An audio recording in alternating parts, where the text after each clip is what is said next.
Hola Jorge, ¿qué tal? Pues bien, entretenido. ¿Y vosotros? Muy bien, todo muy bien. Un placer estar aquí contigo hoy.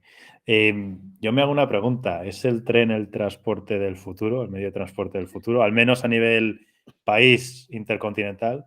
O sea, intracontinental, perdón. Pues te diría, más que darte mi opinión, te voy a dar datos. Si Ujú. queremos ir a un medio, a una movilidad urbana e interurbana de bajas emisiones en carbón, es el más eficiente en esos. Por tonelada por kilómetro transportada es con una enorme diferencia más eficiente. Entonces, todo indica que queremos ir a sociedades más sostenibles. Esperemos que sea así. Tengo dos hijos y quiero pensar que no le dejaremos un erial. Y todo indica que sí, que es el transporte del futuro. No digo que sea el único, habrá un mix de transportes, pero es el transporte del futuro. Y te doy otro dato, también es el del presente. Venimos de una pandemia que por suerte estamos dejando atrás, pero ni siquiera en los confinamientos más estrictos en las grandes ciudades se han cerrado los metros, porque las grandes ciudades no pueden sobrevivir sin el transporte ferroviario. Y los que vivimos en Madrid recordamos la huelga de metro y la que se liaba cuando hay alguna. Pues sí, no solo es el del futuro, ya es el del presente. Hoy estamos con Jorge Rodríguez Julián, que es el CEO y cofundador de Mainrail, que es una empresa, una startup enfocada a la digitalización del mantenimiento de redes ferroviarias y otras infraestructuras lineales. Jorge, cuéntanos un poquito más qué hacéis, sobre todo qué problemas solucionáis, como siempre le gusta preguntar a Ismael. En definitiva, ¿qué es Mainrail? Pues mira, el problema que queremos solucionar, el problema que estamos solucionando hoy es hacerle el trabajo y la gestión de datos más sencilla al mantenedor de la infraestructura ferroviaria, de la vía del tren, del metro, del tranvía. Es un sector con un nivel de digitalización muy bajo. Os sorprendería la cantidad de información que todavía se gestiona en papel y la cantidad de operaciones en una base de mantenimiento con mucha gente que todavía incluso se hacen cuadrantes o plantillas en Excel. Y lo primero que le ayudamos es a gestionar eso con una herramienta mucho más adaptada a lo que hoy la tecnología ofrece en multitud de sectores, con una experiencia de usuario muy, muy enfocada a lo que ese sector está habituado a utilizar, tanto en tipología de interface como en todo el diseño de la plataforma. Les ayudamos a gestionar las operaciones y con eso conseguimos que almacenen y gestionen mucho mejor sus datos, porque es un sector que se caracteriza porque el nivel de datos que se recogen, que se organizan y que se convierten en información es muy bajo. Entonces, lo que hacemos hoy es ayudarles a gestionar mejor su día a día. En esa plataforma no solo que tengan su trabajo, sino que pueden integrar todos los sistemas de toma de datos que ya utilizan, que son bastantes, y que además suelen tener problemas de alineación espacial, porque se utilizan distintos sistemas de referenciación, odometría, GPS, etcétera, etcétera, etcétera. Y eso es lo que hacemos hoy, hacer la vida más cómoda y más eficiente esa gestión de operaciones, asegurando una buena recogida de datos. ¿Por qué insisto tanto en los datos? Porque lo que queremos hacer mañana es darles herramientas de mantenimiento predictivo para la gestión de esos activos fiables. Cuando hablamos de mantenimiento predictivo, todos nos vamos enseguida a los algoritmos de inteligencia artificial que nos hacen predicciones sobre ciertos modos de fallo, la evolución de ciertos activos, ciertos fenómenos, y esos algoritmos se basan en datos. ¿Qué ocurre cuando no los tienes? Pues que estás en un círculo vicioso del que nunca sales. Entonces, primera medida, vamos a gestionar mejor esa recogida de datos para aumentar su volumen y su calidad, para asegurarnos que están bien alineados, para que luego no haya un preprocesamiento brutal que nos impida hacer una explotación adecuada de esos datos. Y mientras que conseguimos que el volumen de datos sea suficiente en términos de cantidad y calidad, vamos a hacer una pequeña trampa, entre comillas. Es decir, como no tenemos suficientes datos históricos para entrenar algoritmos, vamos a fabricarlos. Tenemos desarrollado una plataforma en base a modelos físicos, modelos de vehículo, modelos de tipos de infraestructura, de impacto de condiciones meteorológicas, de condiciones de circulación, modelos de degradación, modelos físicos que nos permiten generar datos sintéticos. Para validar estos modelos utilizamos una pequeña cantidad, una pequeñísima cantidad para verificar que esos modelos se comportan más o menos de forma parecida a la realidad. Estos gemelos digitales podríamos llamar.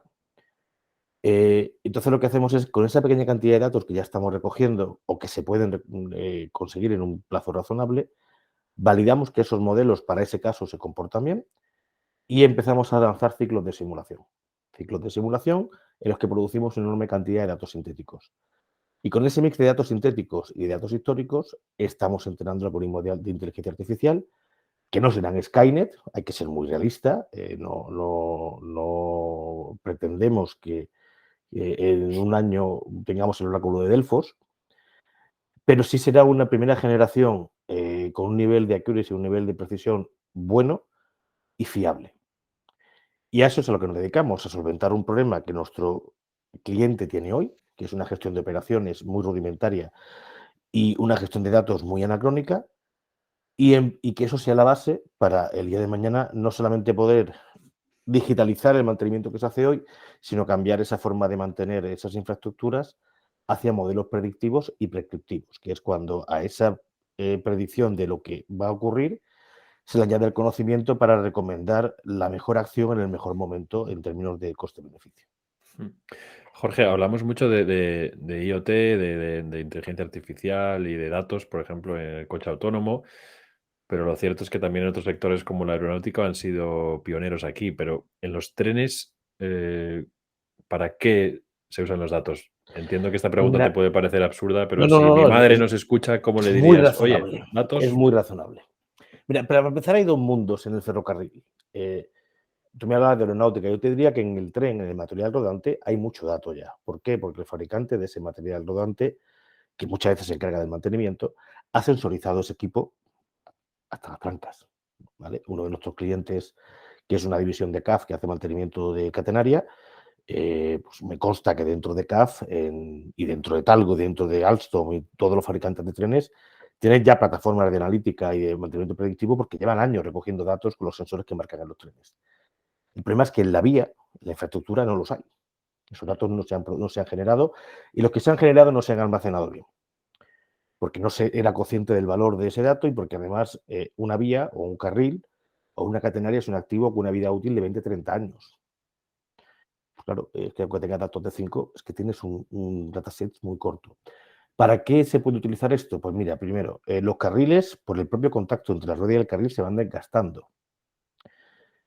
El carril, todos sabemos, bueno, igual tu madre igual no lo sabe, pero el carril tiene esa forma de T en la parte de arriba y la parte de abajo, que es la que asegura un buen contacto entre el carril y la rueda, que obviamente es importante porque el consumo energético será menor y porque afecta a la seguridad. Si el contacto no es bueno, podemos llegar incluso a problemas de seguridad. No ocurre, que todo el mundo esté tranquilo, que es un mantenimiento que está muy controlado.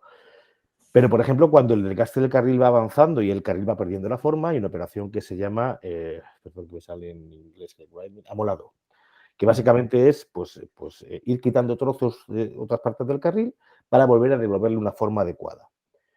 Una de las preguntas que estamos tratando de resolver es cada cuánto, en base al plan de explotación que vas a tener y en base a esos datos históricos o sintéticos, poder predecir en qué momento es más rentable, en lugar de seguir amolando el carril, cambiarlo. Porque hay un momento en el que eso ocurre. Y es una de las grandes preguntas de los mantenedores o de los administradores ferroviarios. ¿En qué momento me interesa más dejar de mantener mediante amolado, dejar de reparar el carril y poner uno nuevo, por poner un ejemplo?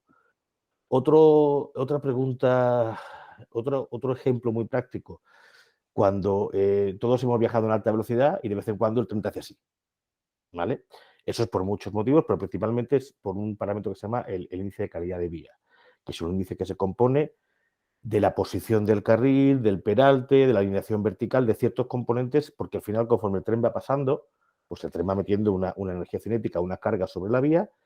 Esa vía, parte de la energía, la absorben unos elastómeros que están dentro, tenemos el carril lo sujeta a una traviesa, y debajo de la traviesa hay unas piedrecitas que se llaman balasto. Y debajo de esas piedrecitas, pues está todo el terraplén o toda la oración que hay debajo.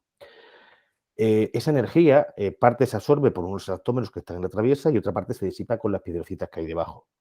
Pero al pasar el tren, la traviesa, digamos, que se va hundiendo poquito a poquito y las piedrecitas de abajo se van rompiendo poquito a poquito. Y eso hace que la vía se vaya hundiendo o que vaya cambiando un poquito su posición. No cambia mucho, porque claro, cuando vas a 280, 300 y pico kilómetros por hora, el nivel de calidad, de precisión en la posición de la vía y en cómo esa posición va cambiando es muy alto, porque si no, tenemos el traqueteo en el tren. Y si se va a niveles muy extremos, sería récord de seguridad, pero eso nunca ocurre. Ya os aseguro que por ahí podemos dormir todos tranquilos. Yo cojo los trenes con mucha tranquilidad. Vale, cuando la calidad de la vía se ha desviado y ya tenemos ese traqueteo muy intenso, incluso puede ir a más si no actuamos, eso se hace pasando lo que se llama un tren auscultador, el famoso tren Seneca que tiene Adif, por ejemplo, que por la vía de alta velocidad suele pasar todo, creo que pasa una vez al mes. Se mira dónde esa calidad de vía se ha deteriorado y se manda a un equipo, a una máquina que se llama bateadora, que si alguien lo pone bateadora ferroviaria en YouTube, verá unos vídeos muy chulos, que es una especie de locomotora que va hasta el punto en el que hay que trabajar y lo que hace es, tiene una parte de la máquina que coge el carril, tira de él para arriba y vuelve a colocar las piedras debajo. Y lo hace con una precisión milimétrica. O sea, eso se vuelve a corregir colocando piedrecitas debajo de la traviesa y debajo del carril, se consiguen correcciones milimétricas, con unas precisiones brutales. Pero claro, hay que mandar esa máquina que suele ir a 80 kilómetros por hora a un punto X. Si estamos hablando de un Madrid-Sevilla, pues igual estás teniendo una hora de ida y otra hora de vuelta.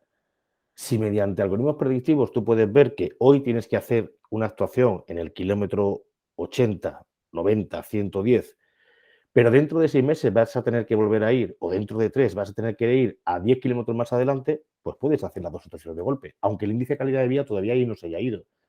Pero es que te sale más rentable, ya que tienes la máquina allí y ya que has gastado combustible y hora y pico de la máquina y la cuadrilla de personas que van en ella, que son personas muy cualificadas y todos con un coste hora alto, pues igual te sale más rentable hacer algo que todavía no tienes que hacer, pero que te ahorras un viaje dentro de unos meses. Y con eso conseguiríamos que el transporte sea más eficiente, que el mantenimiento sea más eficiente. La seguridad, pues sí, directamente se puede aumentar, pero el nivel de seguridad en el mantenimiento ferroviario es muy alto. Lo que se puede hacer es optimizarlo y que el coste de ese mantenimiento sea menor y por lo tanto que indirectamente también se ayude a que el coste de ese transporte también sea menor, porque para quien no lo conozca, Adif en España, que es administrador ferroviario, tiene unos canon que le cobra a las empresas que operan las líneas, a los Renfe y los nuevos operadores que hay, que básicamente van destinados a cubrir esos costes de mantenimiento. Si podemos cubrir esos costes o mantener con la misma calidad estas infraestructuras con un coste menor, pues indirectamente tendremos un transporte ferroviario más barato, tendremos más gente moviéndose en tren en lugar de en vehículo particular y indirectamente pues también estamos contribuyendo a estos objetivos de frenar el cambio climático, ¿no?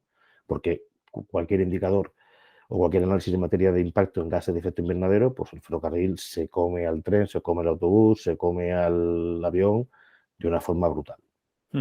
Aquí, Jorge, lo que comentabas, podríamos resumirlo en que vuestras soluciones ayudan a que los trayectos sean más seguros y también tal vez más eficientes. Las operaciones de mantenimiento, sí. Ojo, insisto, podemos hablar de qué nivel de seguridad incluso se incremente un poco más, pero el nivel de transporte ferroviario de seguridad es altísimo, Sí. altísimo, ¿de acuerdo? Entre otras cosas porque en el caso de que haya cualquier elemento en la vía que todavía no se haya solventado y suponga el menor riesgo, lo que se hace es bajar velocidades, ¿vale? O sea, lo que nosotros pretendemos, más que incrementar la seguridad, que sobre todo en Europa es muy alta y en España es altísima, es reducir los costes para mantener las vías, las catenarias, la infraestructura, la red, todos los sistemas que operan con un menor coste. Y es un coste que al final pagamos todos, o como consumidores de transporte o como contribuyentes, con lo cual a todos nos viene bien. Sí. ¿Y vos estáis trabajando tanto a nivel España como a nivel internacional? ¿Cuáles son vuestras ambiciones ahí? Pues mira, nosotros empezamos en finales de 2020 empezamos a operar. El planteamiento que yo hice, porque bueno, yo conozco bastante sector, yo antes de dirigir Mainrail, pues he estado más de 10 años como responsable de innovación en una empresa del grupo ACS, que precisamente es una empresa especialista en temas ferroviarios. Y en el sector ferroviario es un sector muy nicho, donde hay una serie de agentes limitados y relativamente conservador. Entonces, sin referencias, iba a ser muy difícil entrar a ningún mercado extranjero.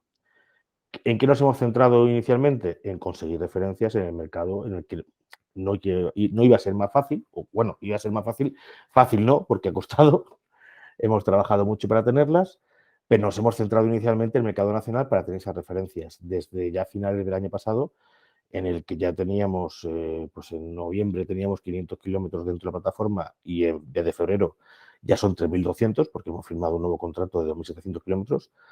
Ya estamos muy enfocados a internacional. Ahora mismo estamos con propuestas pendientes de cierre, pero con buenas perspectivas en Latinoamérica.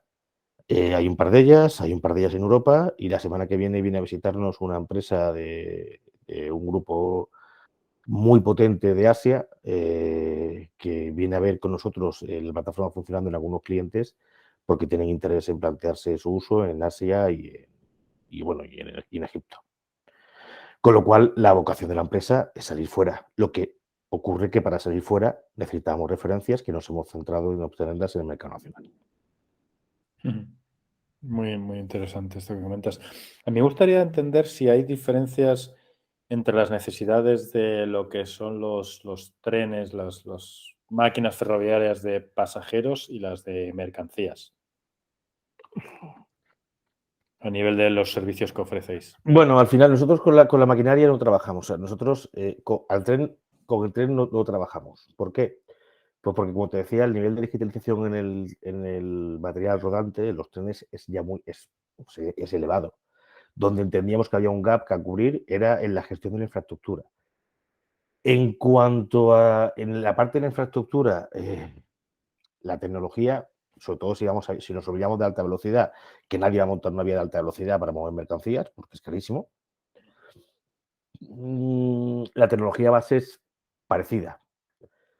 La diferencia es los niveles de calidad de servicio. Si tú vas moviendo pasajeros, pues el pasajero no puede ir pegando brincos. Una mercancía, pues no se queja si bota. Y sobre todo la velocidad de circulación, que están muy, muy, muy vinculadas al nivel de calidad de esa vía, pues en mercancías, pues igual no, si no vamos a 140, a 120 o a 150, pues oye, pues si vamos a 80 y los costes compensan y el tiempo es razonable, pues tampoco nadie igual se da que las vestiduras. Lo que más que las necesidades son las mismas, pero los niveles de exigencia cambian entre mercancías y pasajeros. Y obviamente cambian radicalmente entre tren convencional, que en mercancías todo convencional, y alta velocidad.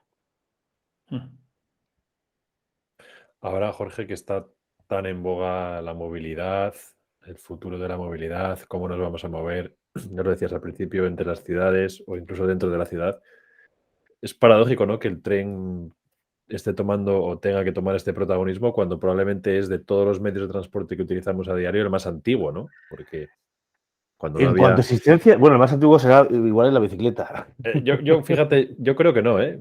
Podríamos investigarlo, pero creo que de hecho hay alguna referencia de que es más antiguo algunos vehículos, algunos coches como tal, que las bicicletas. Sí, pues también puede ser. Pero la máquina de vapor, ¿no? Al final es lo que revolucionó nuestro planeta y que lo ha conformado tal y como lo conocemos hoy, con la revolución industrial. Y qué paradoja, ¿no?, que al final tuviéramos algo ahí ya, bueno, tan a Bueno, pues, mano, lo hayamos despreciado tanto durante estos años y ahora estemos volviendo a él, ¿no? ¿Cómo ves pues tú el futuro? Si sacamos esta bola de cristal de la movilidad, entiendo que tú no vas a ir o vas a intentar ir poco en el coche autónomo, ¿no? Vas a intentar ir en tren. no. A ver, yo creo que al final cada usuario tiene una necesidad en un momento X y lo importante es satisfacerla.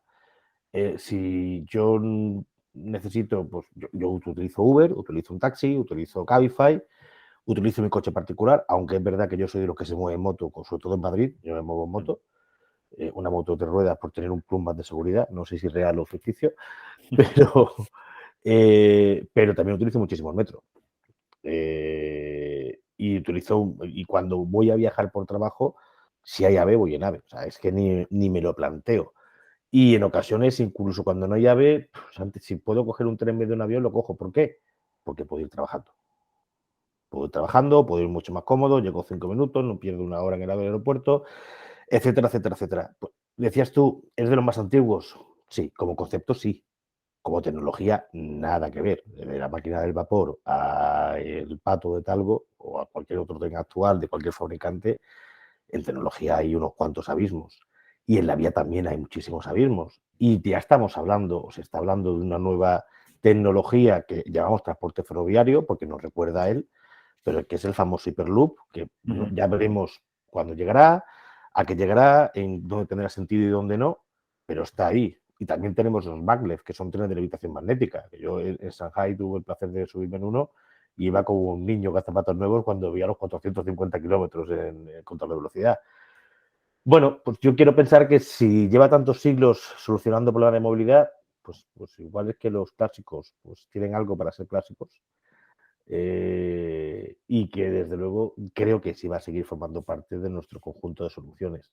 Es mucho más eficiente, no solamente en términos de gas de efecto invernadero, sino en tiempo y en confort, por ejemplo, que el avión. El vehículo particular, pues también lo uso. Pues al final, en cada necesidad, en cada momento puntual, tienes una necesidad. Si viajo con mi familia, pues a menudo viajo en coche. Claro. Si viajo por trabajo, intento huir del coche como de la peste, porque si tengo un viaje de 4 horas, por ejemplo, nosotros tenemos oficina en Pamplona y Madrid. Yo hace muchísimo, vamos, los viajes en coche a Pamplona son los mínimos, casi todos son en tren, y el tiempo es el mismo, incluso en función del tren que coja puedo tardar media hora más en tren, pero son 4 horas que puedo hacer 1000 cosas. Cuando voy conduciendo, lo más que puedo hacer es hablar por teléfono y no debería, por más que tenga manos libres. Con lo cual, pues son 4 horas productivas, más hoy que trabajas desde cualquier rincón del mundo, en cuanto haya conexión GPS, estás operativo 100%. Claro. Pues Jorge, no tenemos tiempo para más, ya lo siento, porque es muy interesante hablar. Ya lo siento yo que echarlo mucho y con 3 preguntas os he hecho media hora. Nada, encantados, de verdad, porque es un tema muy interesante y sobre todo, bueno, pues que nos sorprende, ¿no? Todo el tema de la analítica de datos en los trenes, que evidentemente para personas como tú es más común, pero mi madre te va a agradecer mucho las explicaciones. Así que nada, un abrazo y gracias de nuevo por estar con nosotros. Muchísimas gracias a los dos y ha sido un placer. Un abrazo, Jorge. Igualmente.